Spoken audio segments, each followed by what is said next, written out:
Today I rode part of the West Penn Trail starting in Saltsburg, then drove to Apollo and rode the Roaring Run Trail and part of the Rock Furnace Trail. And here is an elevation graph showing you the hills that I climbed with the Lectric 2.0. Okay, so this is for the West Penn Trail coming out of Saltsburg.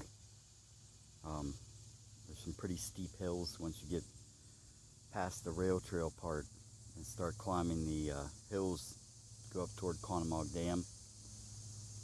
So we probably used a little more power than we normally do, but it climbed the hills really well. So 13.3 miles, and we still have 49.9 or 50 volts left.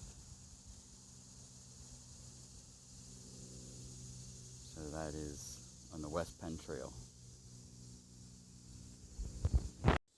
Alright, so we already did part of the West Penn Trail. Now we just did the Roaring Run Trail and part of the Rock Furnace Trail back to the expansion bridge. So, okay, we just did 8.3. That would be on top of what we did on the West Penn Trail. Can't remember off the top of my head. I'll put the total on the screen. And we still have 48 volts left. So, I hope that's showing up. There's a lot of glare. So it's pretty good because we climbed some hills.